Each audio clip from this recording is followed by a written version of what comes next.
Syria से बशर अल असद की सरकार को बेदखल करने के बाद अब कुर्द लड़ाकों पर हमले की तैयारी है और कुछ हमले कर दिए गए और आगे किस तरह से सिलसिलेवार तरीके से ये हमले प्लान किए जा रहे हैं, इस बारे में पूरा डिटेल्ड वीडियो आपको बताएंगे और आगे आने वाले जो यूएस और इजराइल के लिए खतरे हैं उससे भी आगाह करेंगे। नमस्कार, मैं हूं आशीष त्रिपाठी आपके साथ और न्यूज़ 18 के इस डिजिटल प्लेटफॉर्म पर इस वीडियो में हम बात करेंगे इन्हीं दो मुद्दों पर। परिस्थितियां इस वक्त विपरीत होती नजर आ रही हैं इजराइल के लिए। इजराइल जो यूएस के सहयोग से सीरिया के कुछ इलाकों पर कब्जा करने की कोशिश में था, जहां पर कुछ एक जगह हमला करके वहां कब्जा कर भी लिया गया, उसके बारे में भी पूरी जानकारी आपको देंगे। लेकिन फिलहाल जो सबसे बड़ी चिंता इजराइल और यूएस के लिए है वो है तुर्कों और इस्लामवादी समूहों के समर्थन के लड़ाकों का असद सरकार के जाने के बाद जो हमला एक स्वायत्त अल्पसंख्यक समूह जिन्हें कुर्द कहा जाता है, कुर्द लड़ाकों पर हमला किया गया जो कि सीरिया के एक बड़े हिस्से में रहते हैं और स्वायत्त प्रशासन ये चलाते हैं। और ऐसे में कुर्दों पर हुए हमले की वजह से इजराइल के पैर उखड़ सकते हैं, क्योंकि अगला जो अटैक होगा या पूरे फोर्स के साथ जो तैयारी होगी वो इजराइल और यूएस के खिलाफ होगी। अभी इस वक्त जो परिस्थितियां हैं उसमें कुर्दों पर हमले के बाद जो जानकारी सामने आई है, सीमा पार से कुर्द इलाकों में सैन्य उपकरण के साथ पूरे साजो सामान के साथ तैयारी कर ली गई है। और इस तरह की घटनाओं से इजराइल और अमेरिका चिंतित इसलिए भी है क्योंकि कुर्दों के खिलाफ इस्लामी समूह द्वारा एक नया युद्ध न केवल आतंकवादी विरोधी जो अभियान चलाए जा रहे हैं, आतंकवाद के खिलाफ जो ऑपरेशंस चलाए जा रहे हैं, उसके लिए एक बड़ा घातक ये हमला साबित हो सकता है आने वाले समय में, क्योंकि जो ये पूरा युद्ध इजराइल ने कथित तौर पर चलाया हुआ है, इससे वो पूरा हमला जो प्लानिंग्स है वो सभी प्रभावित हो सकते हैं। चूँकि इस वक्त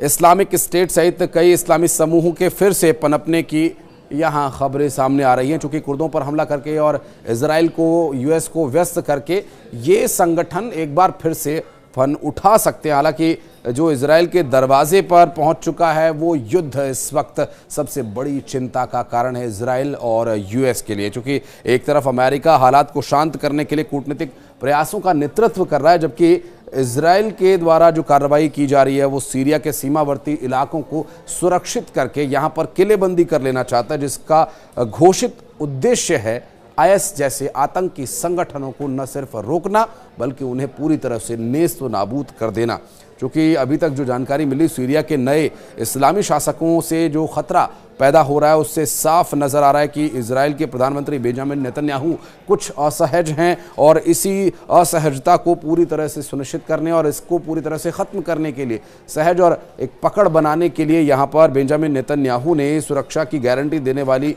जब तक कोई व्यवस्था लागू नहीं हो जाती, इसके लिए उन्होंने इजरायली सेना को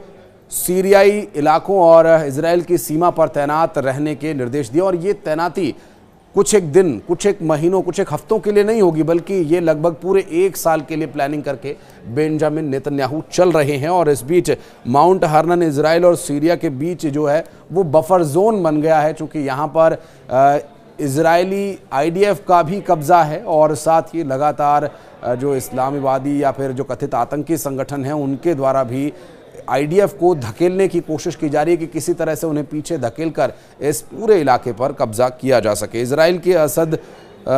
सरकार के हटने के बाद से जो कोशिश है, कुछ घंटों के भीतर वो काफ़ी बड़े इलाके में प्रवेश भी कर चुके थे, लेकिन नेतन्याहू ने कहा कि माउंट हर्नन में उन्होंने 53 साल पहले बतौर एक सैनिक काम किया था और उस वक्त जो परिस्थितियां थी वही परिस्थितियां आज भी हैं। इससे अंदाज़ा लगाया जा सकता है कि प्रधानमंत्री बेंजामिन नेतन्याहू का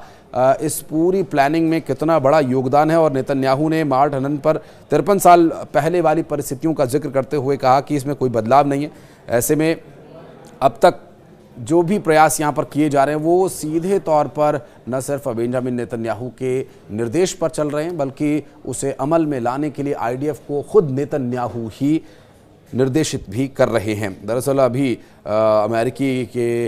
अधिकारियों की यदि बात करें तो वॉल स्ट्रीट जर्नल की तरफ से ये बताया गया कि तुर्की ने वर्दीधारी कमांडोज और तोपखाने सहित अपनी सेना के साथ मिलिशिया को सीरिया के कुर्द क्षेत्र की सीमा पर तैनात किया हुआ है ऑपरेशंस को रोकने के लिए। और इजरायली सेना ने सीरिया के कुनेत्रा प्रांत की अधिकतर पहाड़ियों पर कब्जा कर लिया है, जो कि 8 दिसंबर को दमिश्क पर विद्रोहियों के कब्जे के तुरंत बाद इजराइल ने सैन्य अभियान शुरू कर दिया था और इजरायली सेना ने बॉर्डर पर इसे कब्जा करके